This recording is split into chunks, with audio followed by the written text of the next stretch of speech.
Você pode sentir a presença do Espírito Santo pairando neste lugar, nesta manhã de consagração ao nome do Senhor Jesus. E neste momento nós vamos orar mais uma vez, clamando ao Espírito Santo para que Ele venha ter toda a liberdade em nosso meio nesta manhã.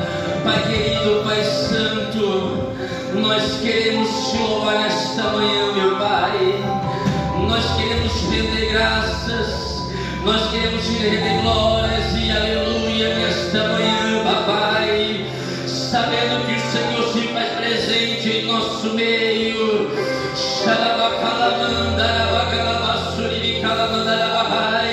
E nesta manhã, Espírito Santo, nós te convidamos, Pai, que o Senhor venha ter toda a liberdade, papai, para que o Senhor venha fazer, papai, nesta manhã, tudo conforme o teu querer, tudo conforme a tua vontade, Espírito Santo.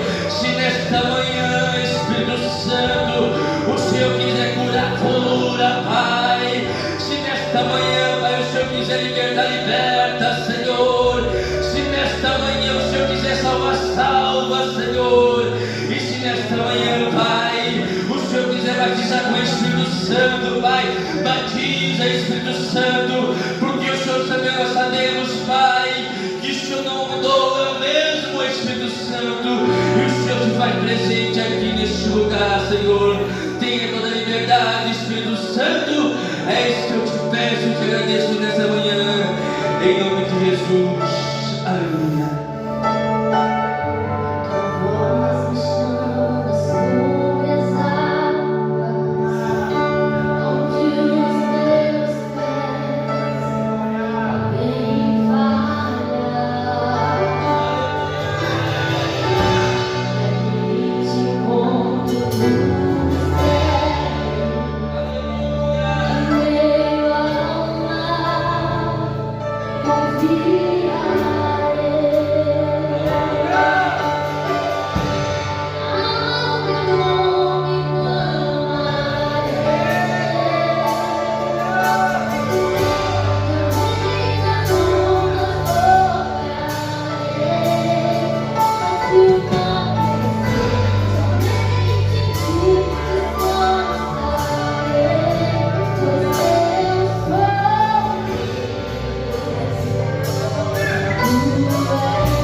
Você pode sentar um pouquinho para descansar. Que esta manhã, como em todas as demais, seja uma manhã sublime em nossas vidas, em nossos corações.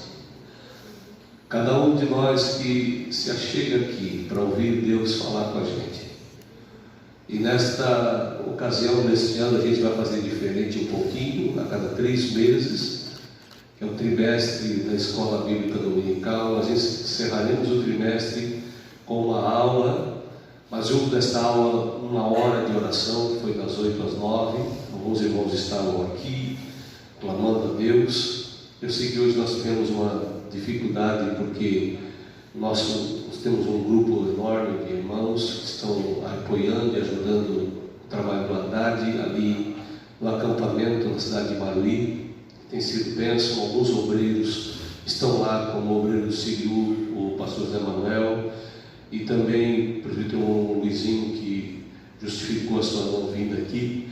Mas nós, cada trimestre, nós vamos fazer uma congregação, e esta, na série a primeira, depois nós vamos escolher a congregação que nós vamos estar na próxima, e aí aquela congregação vai estar dando um café para nós. Depois desta consagração, eu disse que aí só 50 pessoas, eu acho que passou, né? E a minha fé estava pequena demais.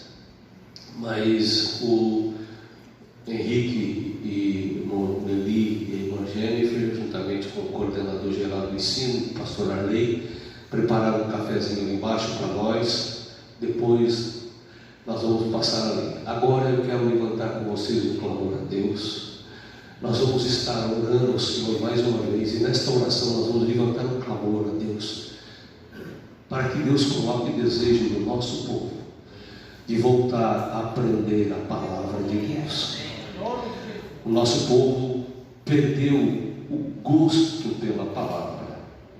O nosso povo perdeu o gosto pela oração, mas o pior de tudo é pela palavra.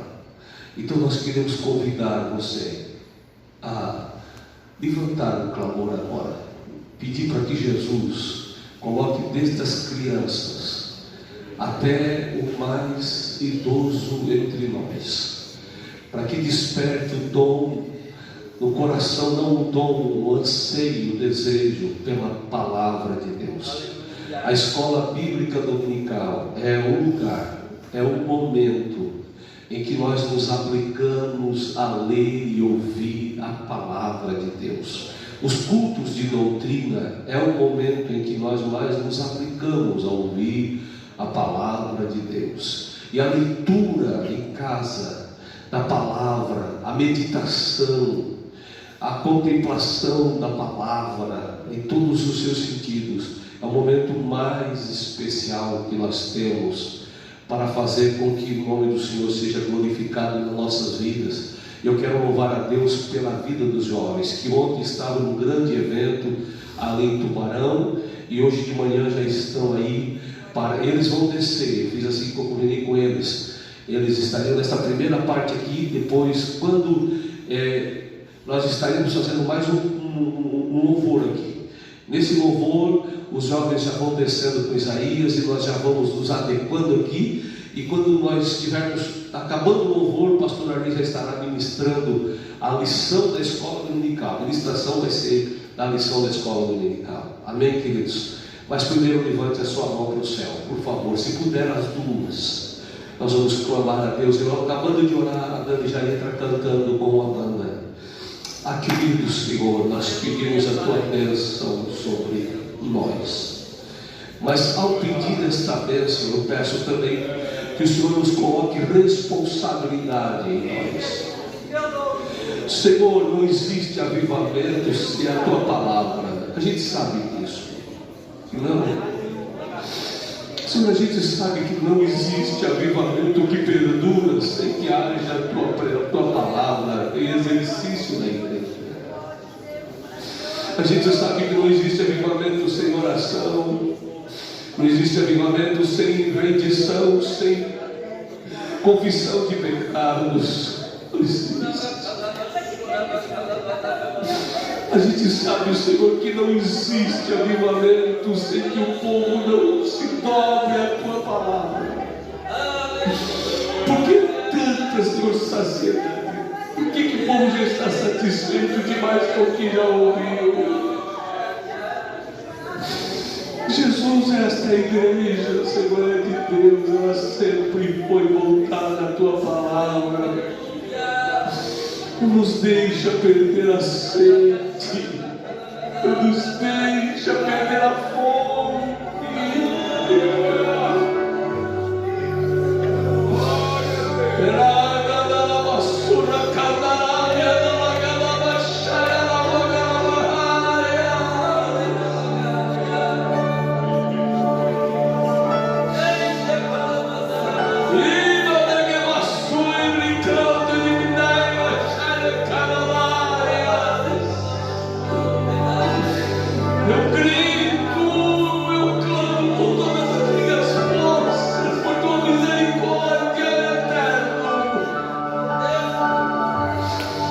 Para que a tua palavra tenha primazia em nosso meio, para que a tua voz seja audível em nosso meio. Obrigado pelos professores que estão aqui nesta manhã, os obreiros das congregações. Obrigado, Senhor, obrigado. Aleluia, adore o Senhor, e os jovens vão descendo ali.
E nós aqui, os adultos, vamos estar abrindo, quem trouxe a tua lição da Escola Bíblica Dominical, da sua Bíblia Sagrada, livro de Abacuque, capítulo 3, verso 1 e 1, verso 16 ao 19.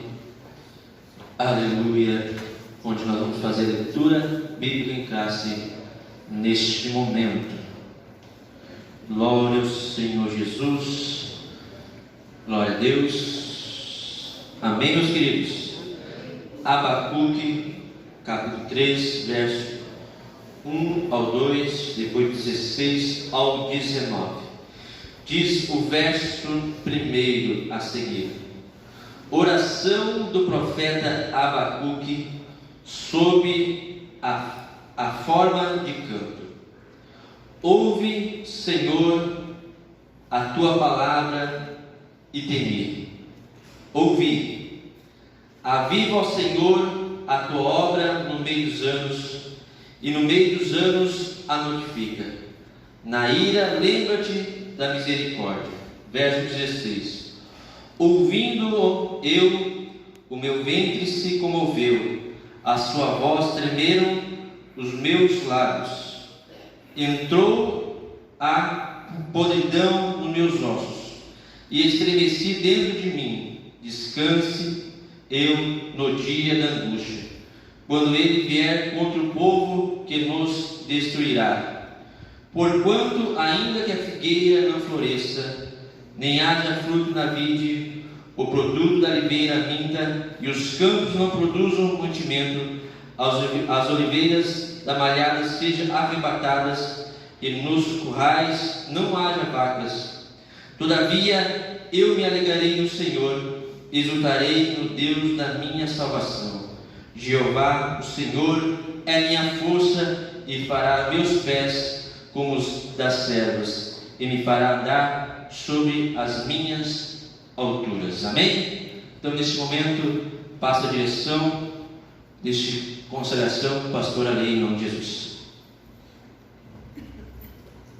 Paz do Senhor, meus irmãos. Assente-se por gentileza, graças a Deus. Nós queremos louvar o Senhor por esta rica e maravilhosa oportunidade que o Senhor nos concede, estarmos aqui reunidos na sua presença nessa manhã de consagração, nesse encontro de escola bíblica dominical. Louvar a Deus pela vida do nosso pastor presidente, pastor Clair, que tem se tornado cada vez mais sensível a essa necessidade da igreja, a todos os obreiros, dirigentes de congregações, professores e alunos de EBD, que no seu compromisso matinal de todos os domingos não deixa essa instituição morrer, e nós estamos com certeza com o compromisso de salvaguardarmos talvez a derrocada de uma geração aí para frente. Então nós louvamos a Deus pela vida de cada irmão que aqui está. Nós vamos, tenho certeza que nosso pastor fez com que a formatação dessa manhã de consagração fosse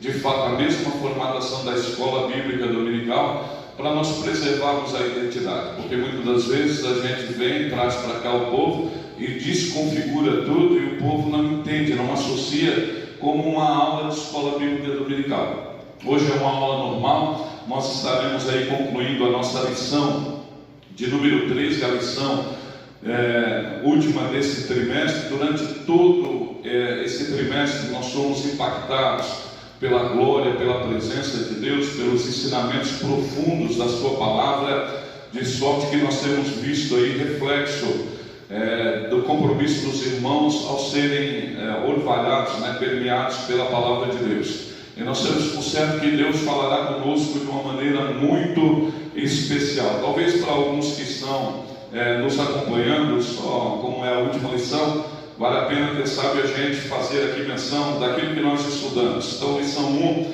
nós estudamos sobre o avivamento espiritual. Todo o conceito, todo o modelo de avivamento nós abordamos na lição número 1. Lição número 2, nós abordamos sobre o avivamento no Antigo Testamento.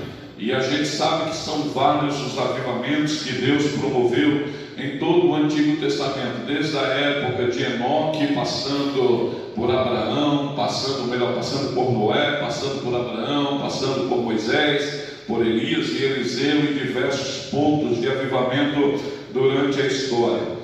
Também lição número 3, o avivamento no Novo Testamento. O principal, a coroa de todo avivamento é o advento de Cristo e, consequentemente, a manifestação de forma mais intensa e pujante da sua obra. Também lição de número 4, o ministério avivado de Jesus. Aí abordamos especificamente Lição de número 5, avivamento na vida da igreja, ou seja, na vida orgânica da igreja, no dia a dia, como a igreja deve estar inserido no meio dos avivamentos, e os avivamentos devem nascer, e não tem outra forma de nascer, de criar-se um avivamento que não seja no seio da igreja, que não seja por meio da igreja de Cristo. Lição número 6, o avivamento no ministério do apóstolo Pedro. Nós abordamos como Pedro foi o primeiro a percepcionar essa necessidade já no Pentecostes, já durante toda a reformulação da sua vida, da sua conduta. Uma coisa é Pedro antes do Pentecostes, outra coisa é Pedro depois do Pentecostes. Uma coisa é Pedro pré-avivamento, outra coisa é Pedro pós-avivamento, e isso serve de marco para a nossa vida. Lição número 7, nós abordamos Estevão. Percebam, Estevão foi uma aula abordada pelo pastor Alexandre, teve um impacto muito grande aqui na sede. Nós abordamos sobre um mártir avivado, como Estevão, ante a iminência da morte, ante os seus acusadores, aqueles que tiravam sua vida, agiu, de forma ipsis-liter o comportamento de Cristo na cruz, e isso é o exemplo máximo que deve ser evocado, de sorte que Estevão se tornou o modelo de procedência cristã para a igreja atual, para a igreja de Cristo. Lição número 8, o avivamento espiritual no mundo. Aí fizemos uma abordagem de alguns avivamentos históricos e pontuais, como avivamento na Inglaterra, avivamento na Escócia, avivamento no país de Gaza, avivamento na Suécia, avivamento nos Estados Unidos, na Rua Azusa, avivamento no Brasil. Nós abordamos na lição de número 9, depois lição número 10, abordamos o avivamento na vida pessoal, como o avivamento não é só um mecanismo coletivo, mas principalmente um mecanismo pessoal. Eu tenho que estar avivado para que, avivado estando, possa também influenciar e inflamar meu irmão. Lição de número 11, o avivamento e a missão da igreja. Entender que avivamento não é autoinflamento, não é promoção de marketing, não é para a gente fazer apresentação de ego, de vaidade humana ou até extravagância, mas que avivamento vem por ordem do Espírito para um propósito maior, que é cumprir o ID, a missão de Jesus, que é ganhar almas para Cristo. Domingo passado nós abordamos vivendo no Espírito, ou seja, um alerta para aqueles que de repente vivem só de centelha em centelha, só de fogo em fogo, e aí ficam buscando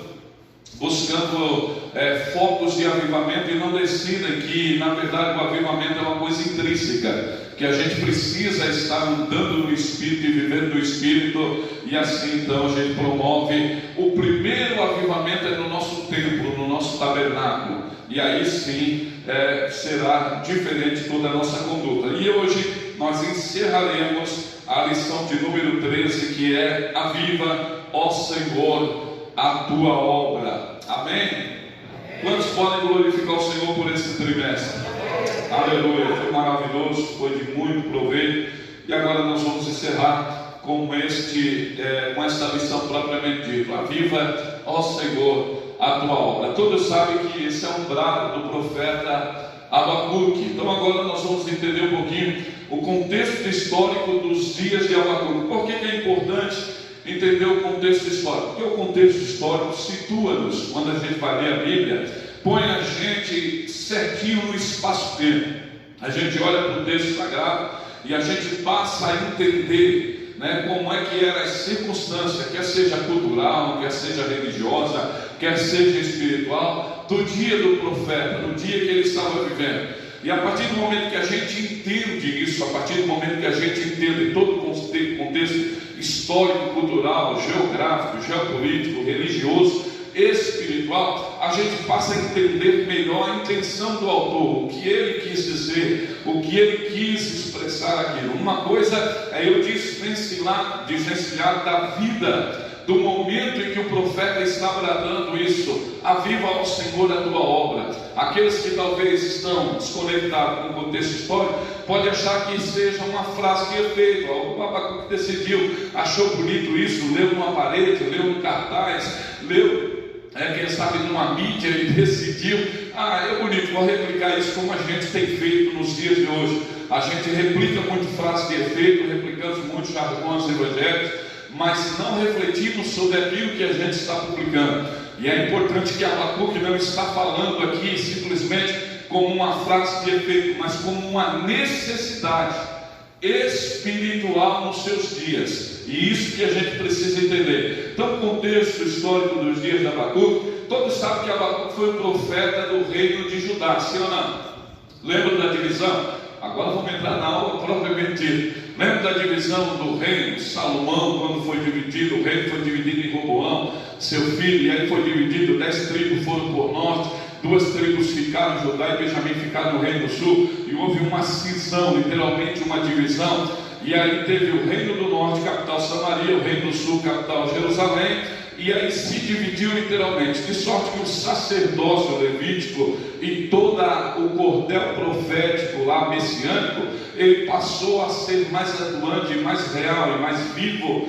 Todo o império, todo o reino de Judá, que é a descendência de Davi, nós sabemos disso. Agora, 722 a.C., ou seja, aproximadamente paralelo ao ministério profético de Isaías, no reinado de Uzias, Jotão, Acás, Ezequias, paralelo a isso no reino do norte, o reino do norte está sendo devastado. Por quê? Por quê?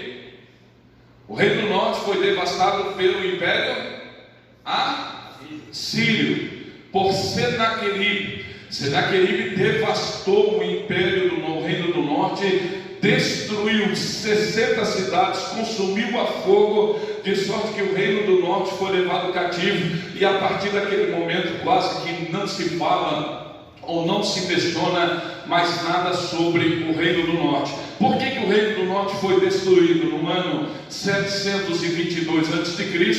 e o reino do sul perdurou? Porque o reino do norte era muito mais impenitente, o reino do norte era muito mais idólatra. O reino do norte tinha como premissa religiosa seguir os princípios de Jeroboão, filho de Nabate, que fez pecar a Israel, lembra? E esse é o problema. Quando uma nação, ou quando uma igreja, ou quando uma instituição, quando um município, um estado, começa a viver de forma totalmente impiedosa, iníqua, ele atrai muito mais rápido a destruição e a certeza de Deus. E isso é básico, a gente sabe disso. Então, no ano 722, o reinado do norte e o reino de Israel foi totalmente destruído, escravizado e deportado para a Síria. Agora ficou praticamente em atividade na Bíblia Sagrada o reino do sul, e o reino de Judá foi ali profetizado por alguns profetas, alguns homens assumindo seus oráculos, e nós temos ali um episódio marcante que é o avivamento nos dias de Josias, que foi abordado aqui. Quem já leu e já estudou?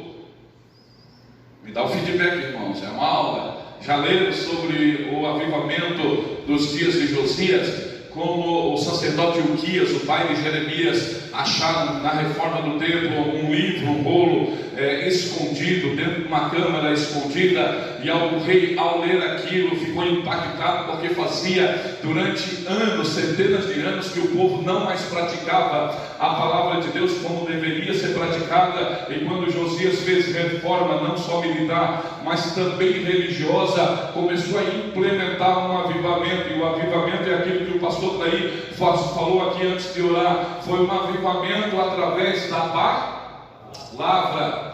Avivamento através da palavra. Lembre-se, irmãos, eu não sou detentor da verdade. A verdade não é meu conceito, a verdade não é o que eu penso, a verdade não é o que eu interpreto. A verdade está imprimida na tua mão, ou graficada, ou até mesmo de forma eletrônica, e a Bíblia Sagrada está aqui, que é personificação, aleluia, de forma física e tangível do corpo, ou melhor, de Cristo, que é o cabeça da igreja. Ele é o Logos, o Verbo, é a palavra. Avivamento só pode ser avivamento se vier dela, para ela, para a glória dela. Amém? Amém? Então, o avivamento produzido em Josias foi o último fio de esperança para a nação de Judá. E agora o avivamento está aí. Nós temos agora 3 profetas, eu poderia até dizer 4, que estão nessa eminência, nessa porta de cativeiro. Vamos ver quem pode me ajudar. Quem são os 4 profetas que atuam de forma até um pouco diferente em seus ministérios, mas quando você vai olhar o ministério dos 4, você percebe que eles convergem para uma única propósito, que é justamente a direção e a soberania de Deus. Quem são os profetas que estão atuando nesse momento? O primeiro é esse aqui, Abacuque. Quem é o outro? Não. Jeremias. Vamos lá. Ezequiel. E tem um outrozinho aí mais novo, que foi para o cativeiro. O profeta não quem? Falou? Esses 4 aqui, eles são literalmente contemporâneos. Esses 2 aqui um pouco mais junto, e esses 2 aqui um pouco mais junto, mas viveram literalmente na mesma época. Agora nós vamos entender o contexto das profecias de Abacuque em relação ao paradoxo que Jeremias falava, o que Ezequiel viu e o que Daniel profetizou já estando no cativeiro. É importante a gente entender isso. Deu para ficar mais ou menos claro o contexto histórico, sim ou não? Amém? Dá o feedback. Amém? Certo. Significado do seu nome, o nome de Abacuque, quem sabe? Significa abraço, abraçar. Alguns dizem, alguns teólogos, alguns historiadores, alguns filologistas vão dizer que abraçar significa, no sentido de Abacuque, uma briga, uma guerra com Deus. Esse abraço é um abraço de guerra, de batalha, de peleja. Alguns vão dizer que não, é um abraço afetivo, é Abacuque dizendo para o povo: fique tranquilo, Deus ainda tem solução, Deus ainda tem direção, Deus ainda tem conforto, Deus ainda tem refrigério para a vida de vocês. Outros vão dizer que Abacuque nada mais é do que o nome de uma planta, né? Habacucu, que significa uma planta assíria, que como uma planta enraiza, Abacuque tinha essa dimensão de mergulhar dentro da cultura síria, dentro da cultura babilônica, fazer a leitura profética e entregar os oráculos para o Senhor. Deu para entender o nome? Sim ou não? Amém? Vamos lá. Ponto histórico que serviu como gatilho. Deixa eu falar uma coisa aqui que eu julgo que é interessante. Bom, nós temos em proeminência, uns em ascendência, outros em decadência, 3 impérios mundiais. Eu quero que vocês falem, nesse momento é uma convergência de 3 grandes impérios mundiais. 2 já tinham se tornado pujante, forte e universal, e um agora estava assumindo o protagonismo. Vamos lá, qual é o primeiro? Assírio. O Império Assírio está em decadência. Qual é o outro império? Não. Egípcio. O Império Egípcio está lá sendo fortalecido de novo e tentando assumir o protagonismo mundial de novo. E qual é o império que está em ascendência? Não. O Império Babilônico. Então perceba, nós temos 3 impérios agora. Lembra que quando você vai olhar, isso não é a Bíblia que diz, não são os teólogos que dizem, isso está escrito nos anais da história. A batalha de Carquemis ou Carquemes é uma batalha histórica, aconteceu de fato, irmão, e isso não deveria ser dúvida para ninguém, porque tudo que a Bíblia registra é verdade, mas às vezes as pessoas acham que o que não está registrado de forma categórica ou até mesmo de forma textual na Bíblia acha que não aconteceu. Não, aconteceu, tá? A batalha de Carquemis está registrada na história. Nabucodonosor, que está em 612 dando uma surra literalmente no Império Assírio, está destruindo, desbancando todo o sistema daquele império, que por sinal era muito grande e muito forte. É um império que tinha sobrepujado depois do Império Egípcio e agora, ou melhor, depois do Império até Mesopotâmico, né, acadiano, todo aquele Império Semítico que atuava lá no rio Tigres e o rio Eufrates. O Império Assírio estava dominando por muitos anos. Agora eles estão sendo totalmente destruídos e massacrados pelo Império Babilônico. Paralelo a isso, lá no Egito, lembram? Império Assírio, Império Babilônico dominam na Palestina e o Império Egípcio domina na África. O Egito é continente africano, tá? Domina na África. Agora o Egito, com a glória que teve antes, está tentando tomar, e antes que Nabucodonosor e a Babilônia se tornem um império totalmente indestrutível, dá uma investida militar ao Egito, usando Israel e a Palestina como sendo esse campo de batalha e essa estratégia. Perceba, nós temos o Egito aqui, nós temos o Império Babilônico do Norte, a Bíblia diz muito isso, que é um império que vem do Norte, e nós temos Israel no meio, um territóriozinho bem pequenininho. Ele está sendo colidido literalmente pelo Egito e pelo Império Babilônico. Acima nós temos o Império Assírio. A Babilônia vence a Assíria, domina isso tudo. Agora o Império Egito faz uma coalizão com os reis de Judá, Joaquim. Na batalha, o faraó que domina aqui é um faraó chamado Neco.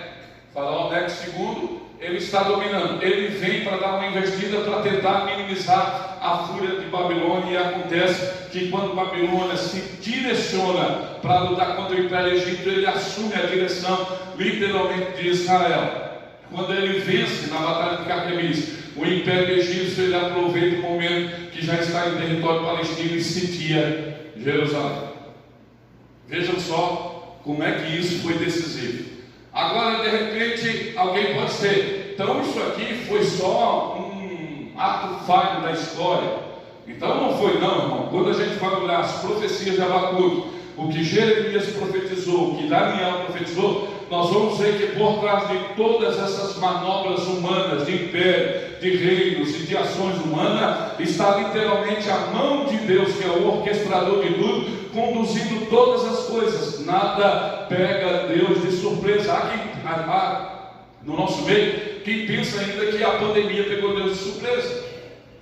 Há quem pensa que as coisas acontecem porque pegam Deus de surpresa. Não, irmão. Uma coisa é vontade de Deus, outra coisa é responsabilidade humana, mas Deus não é pego de surpresa por ninguém, por nada. Amém? Deus está no controle da história, Ele está no controle de tudo, e isso deveria servir como ponto de alento para nossas almas. Estão entendendo? Eu estou indo muito rápido, me ajude aí. Amém? Preciso ir por outro tempo.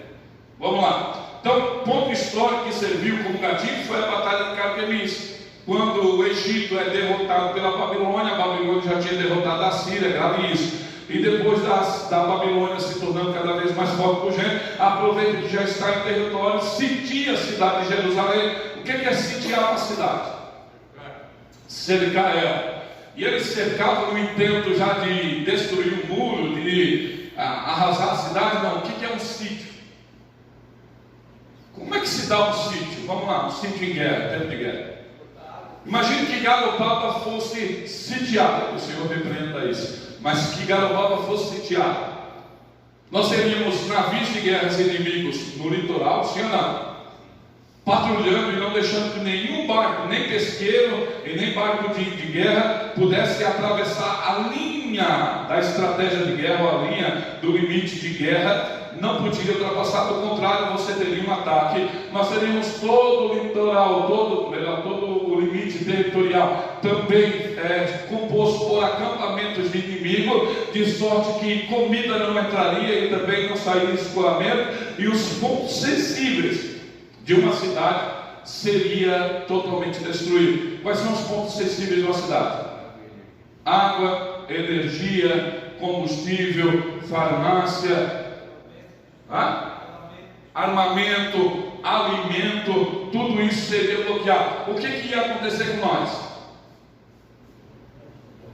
Isso poderia levar meses, anos. O que ia acontecer com nós? Nós íamos começar a morrer de fome, de doenças, de inanição, e o exército inimigo não gastaria uma flecha ou um tiro para nos matar. Então o sítio tinha essa prerrogativa de fazer destruir. Lembra do sítio que Senaqueribe e Rabsaque tentaram fazer lá em Israel? Lembra? Isso aí é texto bíblico, irmão. Nós temos que ler Bíblia. Se a gente não lê Bíblia, eu vou ficar falando aqui, os professores vão ficar falando e a gente vai ficar boiando. Lembra que eu falei? Qual foi o comportamento do rei? Primeiro, o rei Ezequias foi lá e fez o quê? Escoou, cortou toda a água que saía de dentro da cidade para fora. Essa água é nossa, nós vamos dar para o inimigo. Fez um aqueduto e fez com que a água ficasse só para ele. Segundo, reparou as brechas do muro. Terceiro, ergueu torre de vigia. Olha só como eles se prepararam para o sítio, porque sabiam, claro que se não tivesse a intervenção de Deus, mandando um anjo para matar 185 mil soldados naquele uma só noite, Israel teria sucumbido, Jerusalém teria sucumbido, mas a mão de Deus entrou em ação. Deu para entender isso, sim ou não? Amém? Vamos glorificar o Senhor nessa manhã, meus irmãos. Vamos lá. Se o ponto histórico era esse, a batalha de Carquemis, a premissa espiritual para a ação de Deus é Judá tardou no seu arrependimento. Esse é o grande problema. É que nós somos especialistas em protelar arrependimento. O senhor concorda, irmão Salete? Nós, quando eu digo, não estou falando pessoalmente, porque alguém pode dizer assim, mas eu não estou falando tu, fulano, José, Maria. Eu estou falando nós, os homens, a humanidade, a igreja. Nós somos especialistas em protelar arrependimento. Não, eu me arrependo amanhã. Não, eu me arrependo amanhã. Não, mês que vem eu me arrependo. Não, ano que vem, quem sabe dá tempo, eu ainda me arrependo. Só que uma hora pode ser tarde demais. Judá tinha o exemplo de que a sentença chegou no Reino do Norte. O Reino do Norte foi destruído. Ele sabia que a punição de Deus viria, e sabia que um Deus de justiça e de juízo não deixa nenhum mecanismo de pecado sem ser espiado. Não. Qual que é o salário da morte? Ou melhor, qual que é o salário do pecado? Qual? E qual que é o castigo do pecado? Perdão. Quem falou? João. Parabéns ao Georgio. Glória a Deus. Olha, irmão, se o salário do pecado é a morte, como é que eu faço para não morrer? Eu tenho que punir o pecado. Antes que ele me dê a recompensa dele, que é a morte, eu tenho que punir ele. Como é que eu puno o pecado? Com o perdão. E o perdão chega como? Através do arrependimento. Então o arrependimento é um dos maiores ou melhores mecanismos da graça de Deus, ofertado gratuitamente para mim e para ti. Então ninguém aqui vai deixar de errar, mas nós conhecemos a forma de nós abreviarmos ou impedirmos a ira de Deus sobre nossa vida, que é através do mecanismo do perdão e do arrependimento. Então Judá tardou no seu arrependimento. Vocês concordam, sim ou não? Deus vinha falando com Judá sobre arrepender-vos ou não? Sim. E não? Sim. Deus disse o quê? Vamos lá, no reinado de Josias, o que Deus disse? Josias, tem muita coisa muito mais escondida. Tu está vendo só aquilo que está aparente, eu vejo que está nas câmaras subterrâneas, escondido, as pinturas de deuses e de entidades e de idolatrias que o meu povo pinta e adora escondido. O rei e o sacerdote não conseguem ver, mas eu, Senhor, contemplo todas as coisas. Eu estou vendo a idolatria e a aberração e aquilo que a abominação que o meu povo tem feito. Eles estavam fazendo, e eles estavam totalmente impenitentes no que tange ao arrependimento. A realidade espiritual, qual é a realidade espiritual nos dias de Abacuque? Vamos lá, uma aparente indiferença de Deus. Sabe aquela sensação que eu e tu já tivemos? Mas Deus não está nem aí.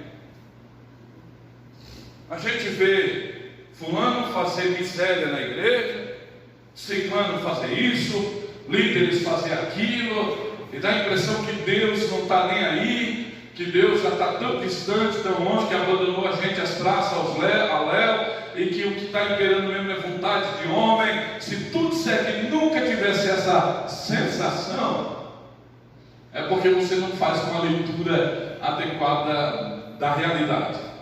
Porque todas as vezes é assim. Quando a gente olha, a gente tem essa sensação de impunidade, sim ou não?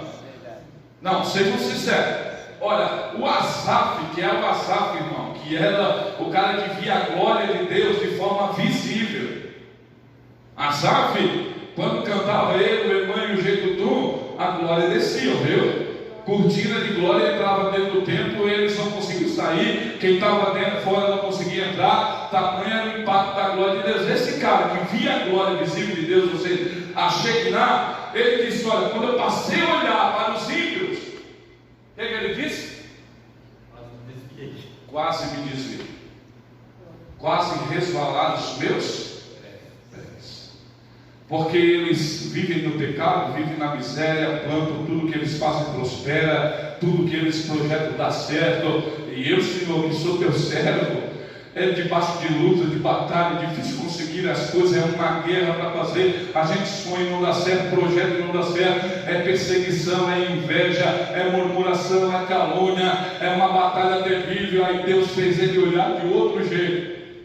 Aí Deus diz assim: agora, ô Azar, quando tu botar o pé dentro da minha casa, e quando tu saber que tu estás seguro estando em mim, quando a minha glória te envolver e te dar convicção para onde tu vais, e a certeza para onde eles estão indo, vai acalmar teu coração. Ele disse: eu fiquei assim até que entrei na casa de Deus e vi o fim deles. Ou seja, Asaf entendeu que na verdade essa sensação está acontecendo, mas não significa que Deus está indiferente, não significa que Deus não está agindo, não significa que Deus não vai intervir, não significa que Deus não vai mudar teu quadro, não significa que Deus não vai te ajudar, não significa que Deus não vai te socorrer. Do contrário, essa sensação, aleluia, de impunidade, ou de que Deus está meio alheio à tua situação, é quase que uma garantia de que teu socorro, a tua vitória, aleluia, o teu triunfo está quase chegando. Porque isso é o modus operandi de Deus, é como Deus opera. Não sei se eu me fiz entender. Amém? Glória a Deus. Vamos lá. O que eles estavam? Perplexos com o silêncio de Deus ante o caos eminente. Olha, você tem um profeta do porte de Jeremias, da envergadura ministerial de Jeremias, e não há que duvidasse do ministério de Jeremias. Não, irmão, não há quem duvidasse do ministério de Jeremias. Tudo que Jeremias falava se cumpria. E o profeta, ele é conhecido não pelo que ele profetiza, ele só é conhecido e reconhecido quando aquilo que ele profetizou se cumpre. Porque tem um monte de profeta aí que vai em todo quanto é lugar, vomita um monte de coisa à vontade, segundo o seu bel prazer, e lá é que fica o barulho. Não, Jeremias não está profetizando em nações vizinhas, como foi Jonas. Jeremias está profetizando para os seus, e ele diz: até os parentes da minha casa, até os que são meus, me trata aos gritos. Leia a queixa dele no capítulo 12 de Jeremias. Ele está dizendo: até o da casa de meu pai. Quem é o pai de Jeremias? Ilquias. Quem é Ilquias? O sumo sacerdote, irmão. Ele está dizendo: até meu pai, que é a referência religiosa da nação, não me entende, não entende meu ministério, não sabe que o que eu estou profetizando é de Deus. E se eu não estou profetizando de Deus, então eu quero que Deus me mate. É isso que ele está dizendo. Jeremias chega a fazer uma proposta para Deus, quase que indecente. Jeremias diz assim: Senhor, eu quero entrar numa guerra contigo, num pleito contigo, de sorte que o meu pleito não é para ter razão. O problema dessa lei, sabe, quando a gente luta com Deus, como Jacó lutou com Deus, o problema da gente é que a gente quer lutar com Deus pautado na nossa justiça e razão. Você já perdeu. Ouviu? Você já perdeu, vai ser envergonhado, vai ser humilhado. Se você entrar no conflito de Deus porque você não está entendendo e saber que o que Deus decidir é justiça e Ele é santo e não erra, se você entrar nisso, é capaz de que você obtenha a resposta de Deus. Não é isso que aconteceu com Jacó, sim ou não? O camarada está desesperado, tem o val de Jaboque para atravessar, tem a caravana ismaelita que está lá, ao melhor de Saul, de Esaú, que está com 400 homens a fio de espada. Alguém já tinha dito: Jacó, não tem jeito, camarada é bom na guerra. 400 homens para matar 2 bandos de Jacó, que era constituído de pastores, mulheres e crianças. Como é que tu ficaria? Como é que Jacó tem que voltar para o território dele, porque foi o pacto que ele fez com Deus lá em Betel. Agora, no meio do território, no meio do caminho, tem um inimigo, o irmão dele, que quer matá-lo e pode matar toda a sua descendência, pode comprometer toda a promessa. O que ele vai fazer se não entrar numa luta com Deus, porque ele não está entendendo o processo?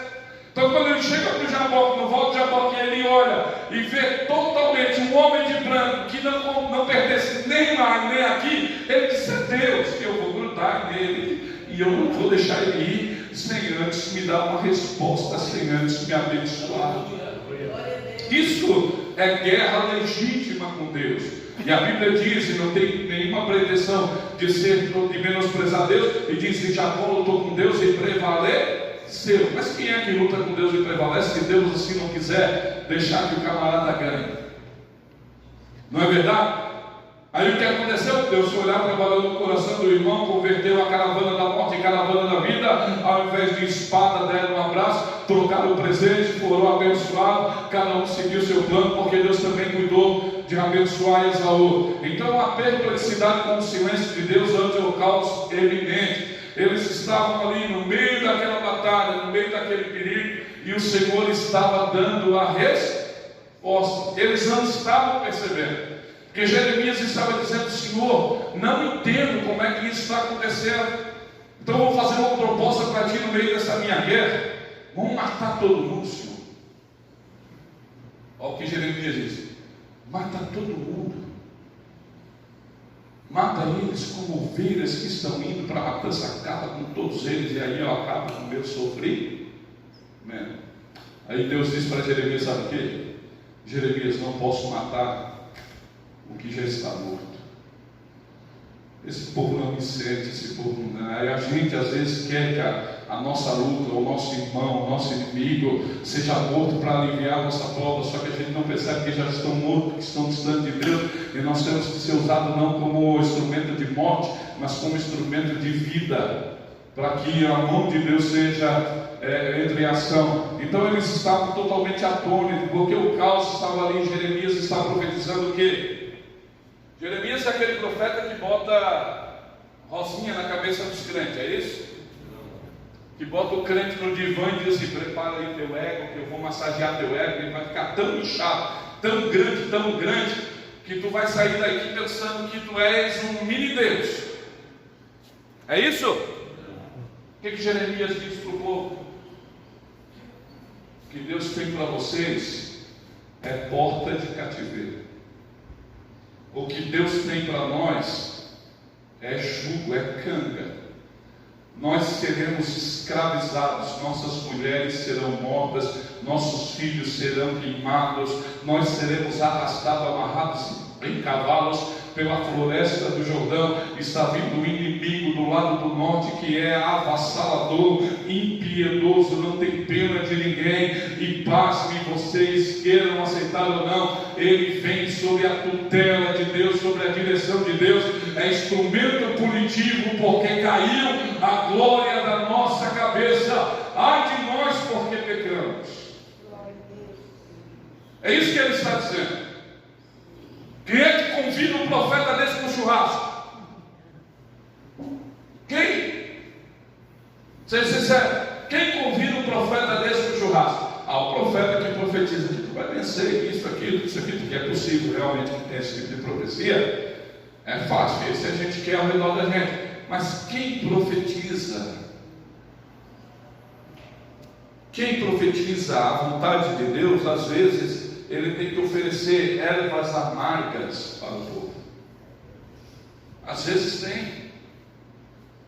Não é isso? Quando comia tuas palavras, era doce como mel, mas ao cair no meu ventre se tornaram amargas, porque a palavra tem duas realidades. Ela tem essa realidade de sarar, de ser boa, de ser refrigério, mas também tem a realidade de ser punitiva, e a gente precisa entender isso. Vamos lá, qual é a resposta de Deus? Olha, a resposta de Deus não foi o que o povo esperava.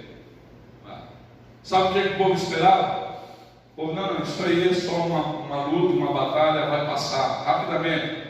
Aí Deus dizendo para Abacuque: Abacuque, quer saber mesmo? Quer saber mesmo o que vai acontecer? Sou eu que estou trazendo a Babilônia para devastar Judá. Sou eu. Imagine o choque, irmão. Imagine o choque, porque o que Abacuque, através do povo, quer ouvir é que Deus dissesse assim: não, fica tranquilo, eu vou levantar um exército aqui poderoso, nós vamos enfrentar a Babilônia.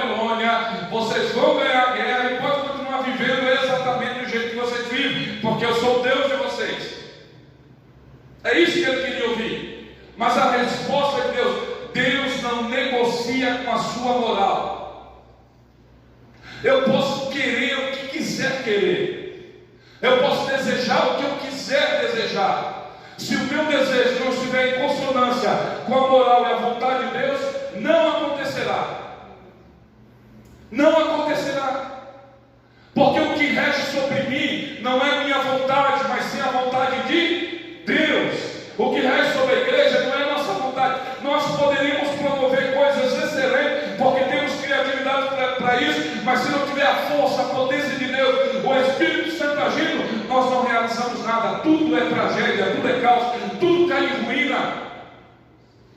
Então a gente precisa entender que não é ruim, ainda que seja doloroso e ainda que promove sofrimento, não é ruim se submeter à vontade de Deus. Ainda é o melhor caminho, ainda que espinhoso, cheio de pedra, cheio de desafios, cheio de sofrimento, cheio de perdas e lutas, mas ainda assim é o melhor caminho, submeter-se à vontade soberana e exclusiva do Senhor. Aleluia! Eu sinto a glória de Deus.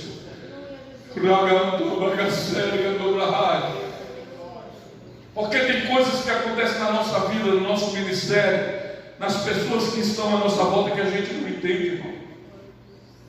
Se você disser que isso não é verdade, a gente não entende, a gente questiona, a gente tem pontos de interrogações gigantescos na nossa mente. Por que Deus permite isso? Por que Deus permitiu aquilo? Por que Deus deixou que isso aconteça? A gente não consegue ver porque nós somos limitados. Nossa visão é por fração, é por flame, mas a visão de Deus é completa. Deus não vê as coisas em construção, vê tudo perfeito, completo e acabado. Por isso é que sua direção é melhor do que a nossa. Por isso que seu caminho é mais excelente que o nosso. Por isso que a sua vontade é mais segura que a nossa.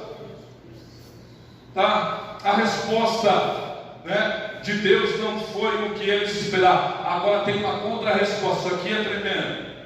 Abacuque esperava uma coisa de Deus e não veio o que ele queria. Agora, quando ele sabe qual é a real vontade de Deus, ele prepara uma contra-resposta. Ele faz uma ressignificação do que ele está vivendo e ele dá uma contra-resposta para Deus. Ele está dizendo, sabe o que? Ainda que todos os reinos, dominantes ou dominados, ainda que todos os impérios da terra sejam uma realidade, o único reino que nunca será abalado, nunca será destruído e nunca terá fim é o reino de Deus.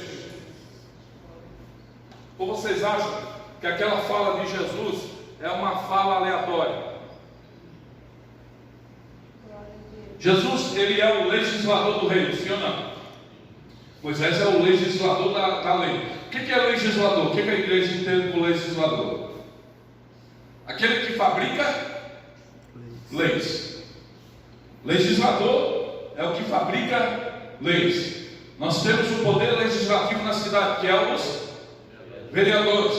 Temos o poder legislativo no estado, que são os deputados estaduais. Temos o poder legislativo no governo federal, que são os deputados federais e os senadores. Nós temos aqueles que confeccionam lei. Se Moisés é o confeccionador da lei para Israel, Jesus é aquele que confecciona a lei para o reino.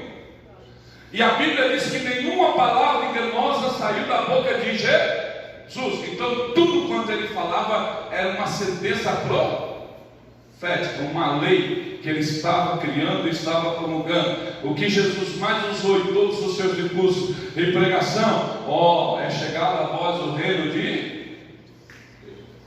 É chegado a vocês o reino de Deus. Vocês estão dizendo que eu expulso o demônio por Baal-Zebub, pelos príncipes de Eglon, pelo senhor da dor, pelo maioral do demônio? Se eu expulso, se Satanás expulsa demônio por demônio, o reino dele está dividido, logo não subsiste. Agora, se eu expulso o demônio pelo poder de Deus, então é chegado a vocês o reino dos céus. E o reino dos céus é semelhante a isso, e o reino dos céus é semelhante àquilo, e o reino dos céus é semelhante àquilo. Vem João, que não comia, não bebia, vocês disseram tem demônio. Vem o filho do homem que come e bebe, e vocês dizem é um glutão. Então eu quero dizer que desde os dias de João até agora, o reino de Deus é tomado por isso, força. O que Jesus está dizendo é uma ratificação do que Abacuque entendeu como profeta, e Abacuque saiu do vale do medo para a fortaleza da fé, em uma questão de entendimento lógico daquilo que Deus falava. Ele estava amedrontado porque o povo estava com medo. As sentenças de Jeremias vinham e reverberavam até o tempo que Abacuque é um profeta templário, Jeremias é um profeta periférico de rua. A Bíblia diz que Abacuque dizia assim: ouvi, Senhor, as tuas declarações e temi. Que declaração é essa que ele está ouvindo? A sentença que Abacuque está profetizando. Quando ele escuta Abacuque dizendo: olha, o que Deus tem para ti é porta de cativeiro, nação de Israel, nação de Judá. Melhor, Jeremias, o que Deus tem para ti é isso. Então Abacuque está dizendo: Senhor, não nos deixe morrer. Pode ver, capítulo 1: não nos deixe morrer, faça alguma coisa para intervir. Quando Deus revela seu plano para o próprio Abacuque, e Abacuque vê que não há mais solução, o que ele faz? Ressignifica o que está vivendo, sai do vale do medo e sobe na torre da fé. Quantas vezes você já fez isso e nem percebeu? Irmãos, sério. Eu fico pensando, a irmã Odete ali, que já passou por luto, passou por provas, tem passado por tantas provas. Permita-me usar o seu exemplo, irmã Odete. O significado que ela teve que fazer, a releitura que ela teve que fazer quando perdeu o filho da forma que perdeu, quando está com o filho da forma que está, como é que tem que fazer para estar firme em Cristo. Se ela não sair do vale do medo e subir a torre da fé, a gente não consegue. A circunstância da tua vida, todo o medo que você está vivendo, se você ficar preso nesse vale, você vai sucumbir. Mas tenha esperança, creia no reino de Deus, acredite que Ele é poderoso para intervir na hora certa. Suba a torre da fé, se torne um oráculo, se torne uma atalaia, brade, aleluia, para a glória do nome do Senhor. E eu tenho certeza que Deus vai te dar vitória. Para cada crente é verdade que Deus tem um vale, mas para cada crente é verdade que Deus tem uma torre. Aleluia, só acha o caminho, e o caminho é Jesus Cristo de Nazaré, através da sua santa e bendita palavra. Deixa eu fazer uma pergunta para vocês. Faça em casa o que eu estou dizendo. Pesquise em tema de avivamento. Se não vir no Google uma enxurrada, um tema cada um mais bonito que o outro. Avivados por tua palavra, teu Espírito nos aviva. Mais uma dezena de centenas de temas. Eu te pergunto, todos esses trabalhos que foram feitos com essa premissa de promover avivamento, aconteceu avivamento? Aconteceu? O avivamento tem dia e hora marcada? Você consegue agendar o avivamento? Você consegue, pastor Cleide? O senhor consegue chegar e dizer: quinta que vem é avivamento, de certeza que venham todos. Você pode usar isso como um marketing, mas não como garantia. Isso aí. Você não é um promotor de avivamento. O promotor de avivamento é o Espírito Santo. E para ele promover avivamento, ele precisa ter alguns mecanismos bem engrenadinho, bem aceitado, para poder funcionar. Do contrário, não funciona, porque isso é prática de Deus. Deus não atua e não promove avivamento no coração de ímpio, não, irmão. No coração de gente que não se arrepende, Deus não promove avivamento. No coração de gente ressentida, cheia de mágoa, cheia de raiva, Deus não promove. Avivamento é uma combinação de procedimento cristão que vão resultar em uma reinflamação, ou seja, tu vai ficar aceso de novo, vai ficar vivo, vai se sentir vivo, pujante. Tua língua estranha não vai ser mais mecânica. Não é porque você decorou, morrer que é isso, heresia. Não é, irmão. Não é, irmão.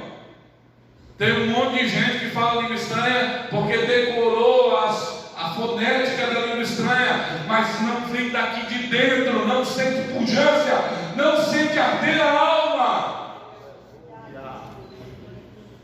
É melhor ficar quieto no culto, procurar o cantinho do arrependimento, da humilhação, da introspecção, perguntar para Deus o que está acontecendo, que eu não sinto mais vontade de falar, do que viver de aparência e maquiando-se usando máscara. Avivamento tem que acender lá dentro, acende na minha alma, no meu espírito, é fogo de Deus, não é fogo estranho, não é fogo do homem. Não é porque alguém manda eu ser avivado que eu vou me tornar avivado. Não, irmão. Isso é um desejo de todos nós, obviamente. Mas eu preciso conhecer o caminho da lenha, o caminho do fogo. Eu preciso saber conhecer o caminho do altar. Eu preciso. Você falha, eu falho, e como eu erro. Mas eu preciso entender que nesses mecanismos a graça de Deus a minha falha não apaga. Escute. Deixa eu ressalvar alguma coisa aqui. A minha falha, meu erro, não apaga meu fogo. Se apagasse, nós estávamos perdidos. Mas ela diminui a incandescência, sim ou não? Ela vai extinguindo, sim ou não? Por isso que o apóstolo Paulo orienta e diz: não extinguais o fogo do... O que Jesus disse? Não apagueis o pavio que fumega. Se tem fumaça ali, se tiver um cuidadinho, se tiver quem possa jogar um oxigênio ali, se tiver quem sopra um pouquinho ali, ainda que esteja fumegando, pode acender de novo. Tá? Agora não deixa apagar-se totalmente, porque daí é bastante dificuldade. Para me encerrar, por que tarda o avivamento? Por que o avivamento não vem na hora marcada? Porque o avivamento quase nunca vem em lugares que a gente espera que ele viria. Por que o avivamento às vezes acontece no meio de um navio escravocrata, como foi o avivamento de John Newton, que aconteceu lá, o hino da graça maravilhosa? Vocês sabem da história, né? Sabe, não? Graça maravilhosa, o hino Amazing Grace.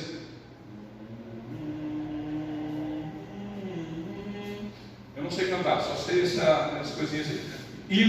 Esse hino é impossível você ouvir. Ele tem 244 anos, esse hino. Você ouve ele, é como se entrasse uma espada acesa dentro da tua alma. Sabe como é que John Newton compôs esse hino? Dentro de um navio mercante chamado HMS Warwick do Império Britânico. Ele estava na África pegando escravo. Aquele porão do navio estava abarrotado e os negros eram proibidos de cantar. Então eles começavam a gemer, de sorte que a música dos negros foi conhecida como o lamúrio, como o lamento da África. E quando Deus trabalhava no coração totalmente perdido e duro de John Newton, quebrando ele e fazendo alcançá-lo pela graça de Deus, aleluia, John Newton compôs um hino, graça maravilhosa, usando a harmonia, aleluia, do gemido e do lamento da África. Que Deus é esse, irmão, que no meio de navio, aleluia, cheio de escravo, promove avivamento nos corações da pessoa. Quanta gente acha que os avivamentos virão nas grandes catedrais e muitas das vezes não vem lá na Rua da Lama, aleluia, lá no meio do depósito, aleluia, lá onde Deus pode agir, lá onde Deus pode realmente deflagrar uma chama que vem incendiar a nação. É Deus visitando o coração de John Wesley, de Carlos Wesley, de John Winterfield, 3 amigos que decidiram permitir-se inflamados pelo Espírito Santo e abalaram a Inglaterra, ainda que os grandes teólogos, ainda que os grandes estudiosos disseram: John Wesley só prega heresia e movimento estranho, mas eu e você sabemos que é um autêntico e genuíno avivamento. Por que tarda o avivamento? Porque, primeiro, nós somos especialistas em evocar benefícios em detrimento de compromisso. Sabe por que o avivamento não vem? Porque a gente tem a listinha para cobrar de Deus daquilo que a gente precisa. Mas ninguém faz a listinha do compromisso. Eu preciso me compromissar com Deus nesse sentido, nesse aspecto, nesse momento, na obra. Eu preciso fazer melhor isso, eu preciso fazer melhor aquilo, eu preciso fazer melhor aquilo. Todo mundo quer os direitos, mas ninguém quer os deveres. Todo mundo quer o benefício, mas ninguém quer o compromisso. E sabe que Deus trabalha com gente compromissada, sim ou não? Gente desleixada na sua obra, Deus não tem compromisso. Ele não tem vontade de promover avivamento em quem é um bibichão, em quem é um pedinte. Lembre-se daquele retrato da cruz, 3 cruzes e 2 destinos, lembra do Calvário? Jesus está lá na cruz do meio, ao lado, à direita de Jesus tem um ladrão, à direita e à esquerda de Jesus tem um outro ladrão. Percebam, ambos são ladrões e condenados e merecedores de estar ali. O único inocente está no meio. Um é pedinte, o outro assumiu naquele exato momento seu compromisso. Um disse: Senhor mesmo é quem dizer, desta aí me salva, e eu posso te seguir daí, se tu me der primeiro eu te sigo. O outro disse: cala a boca, tu não sabes o que está falando. Nós roubamos, nós fizemos coisas terríveis, nós somos dignos de estar aqui, mas este aí é inocente. Esse aí, e virando para Jesus, só a cabeça dele disse: lembra-te de mim, Senhor. Quando ele traz, apesar de ser um pedido, na verdade é um compromisso. Eu quero estar contigo. Não importa quanto tempo eu tenho, se é 1 hora, se é 2 horas, se é 6 horas, se é um dia inteiro, não importa quanto vai ser o meu sofrimento. Se o Senhor garantir que eu estou contigo, eu já estou feliz. E Jesus vira para ele e dá a frase maravilhosa que eu e tu precisamos ouvir hoje mesmo: estarás comigo no paraíso. Eu garanto a tua entrada.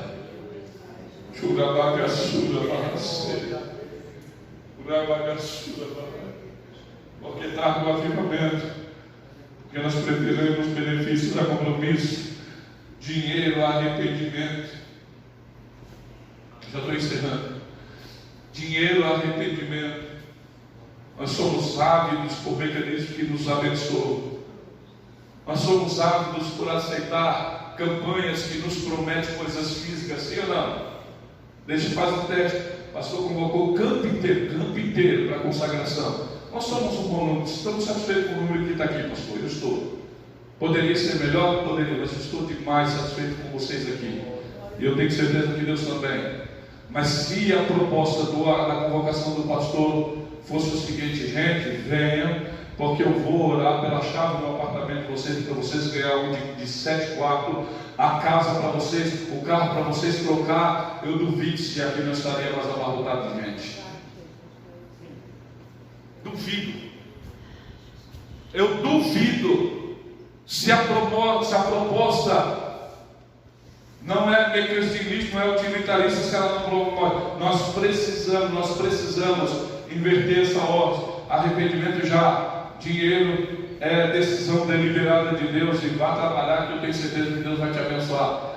Vai pegar colher de pedreiro das 7 às 6, todos os dias, e Deus vai te abençoar, irmão. Trabalhar. Não cai pedra de ouro da Nova Jerusalém, não cai tijolo de ouro na Nova Jerusalém, não. Entendeu? E eu sei que os preguiçosos de plantão, às vezes pode ficar bravo, porque quando eu trabalhar eu confio em Deus. Isso não é confiança de Deus. Isso é esperteza terrenal. Isso aí é sagacidade humana.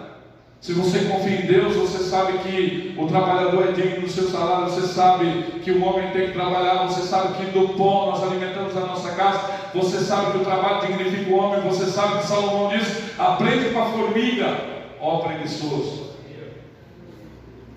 Dinheiro vezes arrependimento, culto vezes shows. Por que tarda o arrependimento? Porque nós quebramos a premissa de culto. Não estou falando de liturgia, não. Eu estou falando de culto. E trocamos por shows. O show nos agrada mais, é mais palatável, é mais apetecível, não me cobra tanto. O show não é introspectivo. O show é extrospectivo, é uma forma de eu exteriorizar alguma coisa. Então eu vou lá, faço um movimentozinho aqui, eu vou lá, mascaro todo o meu comportamento, toda a necessidade que eu tenho, e aí eu transfiro isso como sendo culto a Deus. Quem disse que isso é culto a Deus? O que é culto? Porção do meu tempo dedicado à adoração plena ao Senhor da minha vida. O que é culto? É quando eu dedico horas da minha vida. Eu posso cultuar a Deus não estando na igreja, para honrá-lo e para dizer que Ele é santo, e que eu reconheço o senhorio dEle, e que eu estou submetido às vontades e às diretrizes do reino dEle.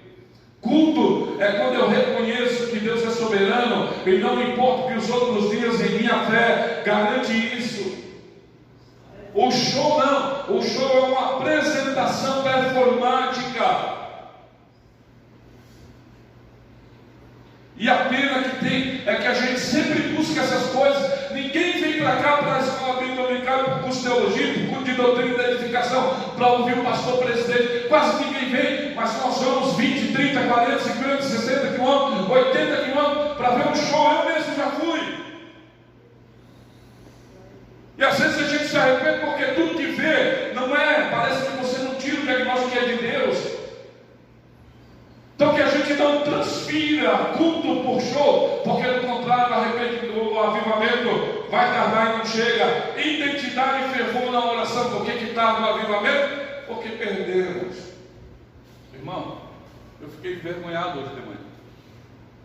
Fiquei envergonhado.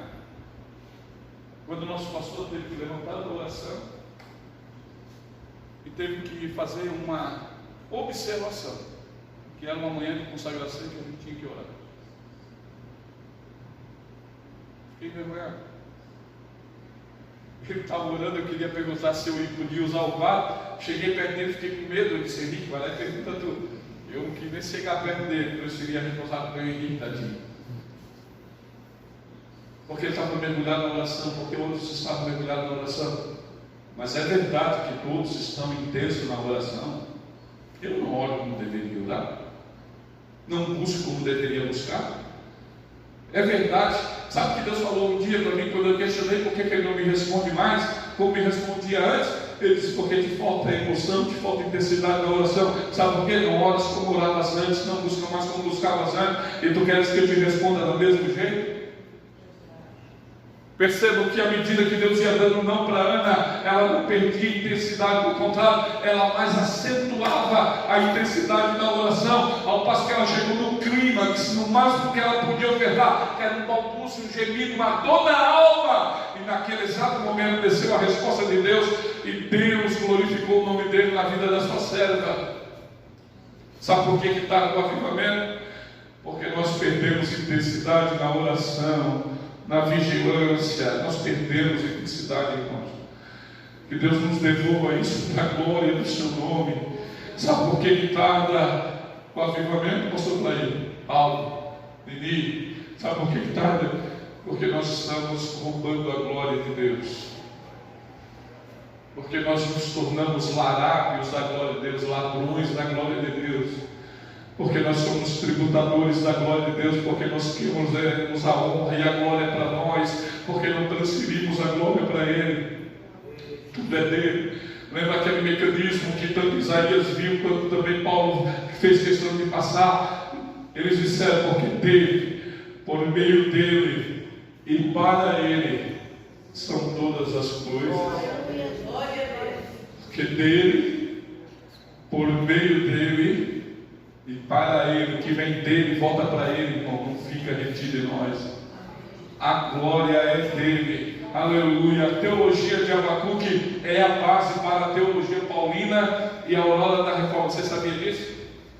Sabe que a ressignificação que Abacuque deu da sua fé foi tão impactante que quando ele bradou: aviva, Senhor, a tua obra, e no decurso dos anos a notifica, estava inserido dentro dessa frase tanto a segunda, o advento de Jesus, quanto a teologia de Paulo, quanto a reforma protestante. O motivo pela qual eu e tu temos liberdade para poder ter uma Bíblia hoje, poder adorar e ler a Bíblia, e nós não lemos.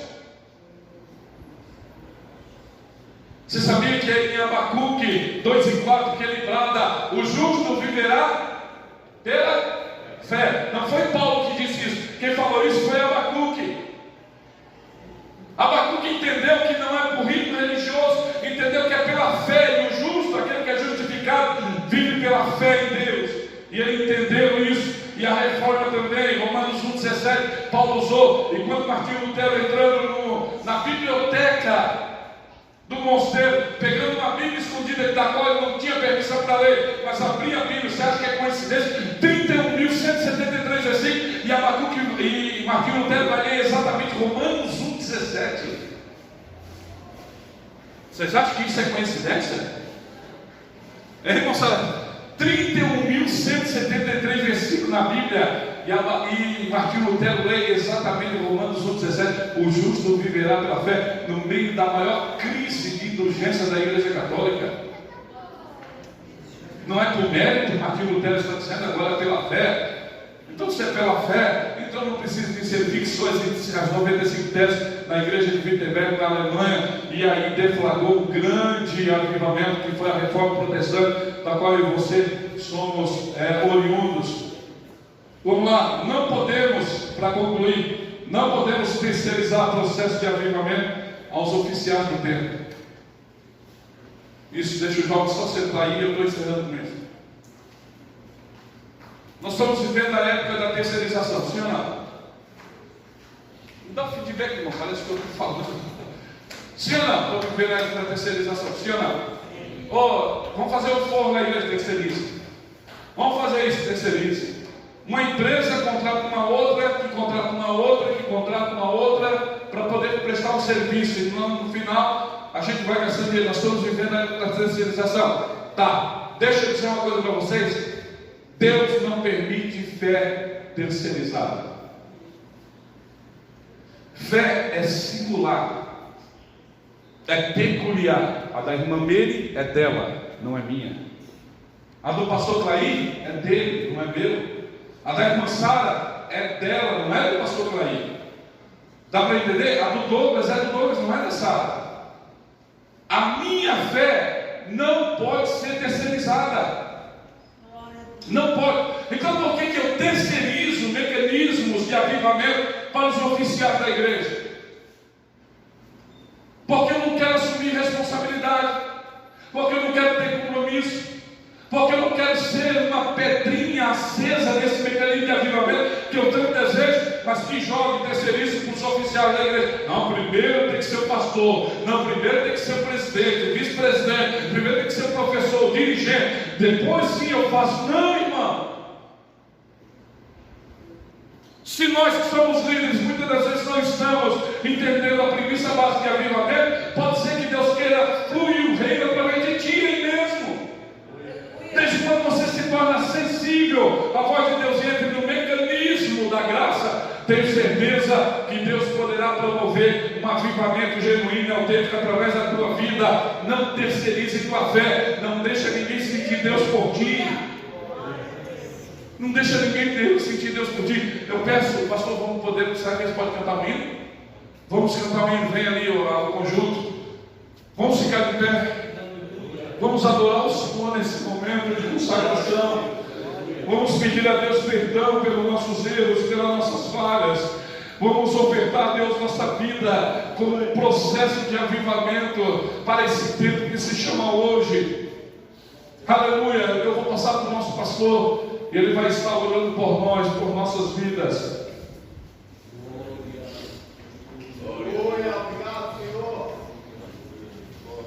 Avivados, avivados e avivados. Glória a Deus. Eu faço uma pergunta: qual é de nós aqui que queremos ser avivados? Tudo que nós ouvimos aqui nesta manhã. Aleluia. Você deseja? Amém. Segura sua mão levantando, por favor. Oh, aleluia. Avivados pela sua palavra. Oh, glória a Deus. Aleluia.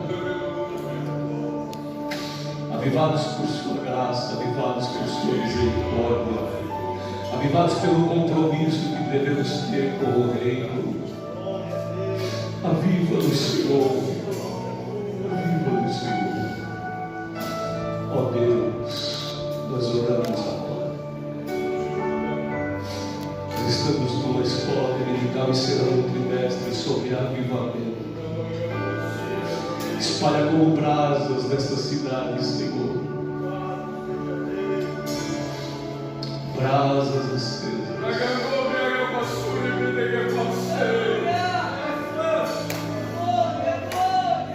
Quem tem glória da glória, quem tem glória da glória,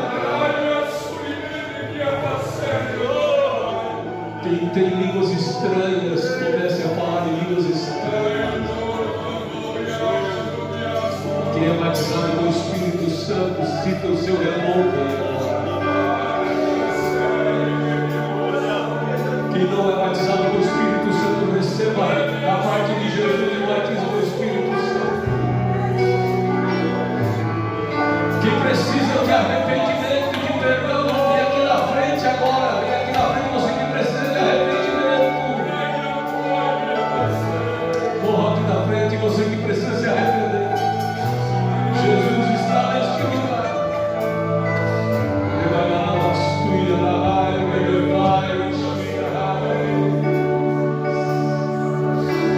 Aleluia! Comece a louvar. A igreja continue a ter vida.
você fazer o seu desjejum. Eu quero agradecer o Eli, a Jennifer, a Nani e também ao Henrique, nosso presbítero e coordenador da Escola Dominical do Campo.